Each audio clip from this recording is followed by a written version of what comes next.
Hey, it's Deborah Atkinson with Flipping 50.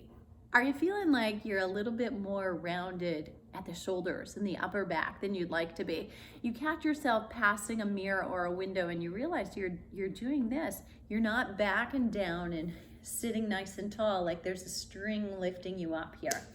Me too. All right, so here's what we're gonna do. Challenging you to do this every day.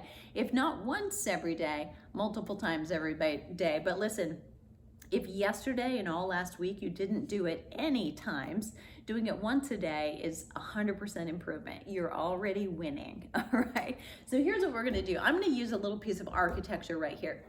But if you were in a doorway, you could take both hands and do this at once. Now, I'm gonna take my arm and I'm gonna do this, and then what I'm gonna do is rotate away from it. So what I'm doing is getting a stretch across my anterior deltoid muscle. That's my shoulder in front.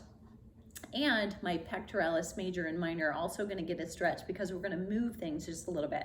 So I'm going to hold it in 3 places. This is one, and we're holding 15 to 30 seconds. So I'm just doing it long enough so you know, what does that feel like? How long actually is that, right? So holding it right here, breathing through it. I'm talking, you know I'm breathing, so you should be breathing and relaxing as well with me. So I'm gonna release that one, and then I'm gonna take my arm up a little bit higher, and I've gotta move because of my architecture here, but I'm gonna go in an upright V, and again, turn away so that I'm feeling that stretch to the anterior part of my shoulder.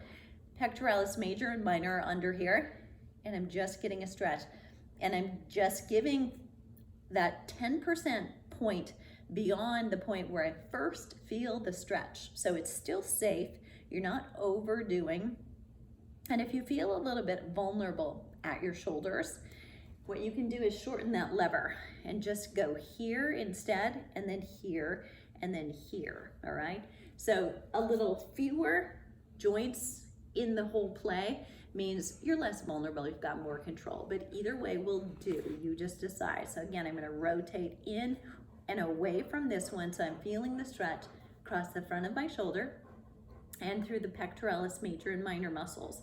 Now, this is one of the reasons I do always a 1-to-2 ratio of chest exercises to back exercises, or pushing exercises to pulling exercises. And I really despise push-up challenges. Why? Because they encourage more tension, more tension, more tension. And if you are not at the same time doing your push-up challenge, you're doing some kind of a pull-up challenge, we're actually doing more harm than good. So that's my 2 cents after 37 years of watching postural changes in older adults and knowing what our daily activities of life, or perhaps we should say daily inactivities of life, do to us, right? When we're here, and then we go into the kitchen maybe, and we're preparing things here, but life is out here, unfortunately, and it tends to be down and out here. So we're kind of chronically down and down and down. And the tighter these are, the more it actually pulls your shoulder forward, also pulls that head forward.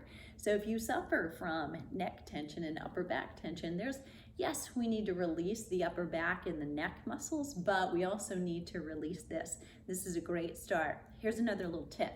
If you're doing strength training exercises for your back, you're doing a bent over row, or one of my favorites is a bent arm pull over, it helps to stop and make a sandwich, okay? So you make a sandwich by doing these stretches prior, then do your strengthening exercises for the back, and then do these stretches again, right? So you see we've stretched twice, we worked once, now we're really working on pulling that posture down and together.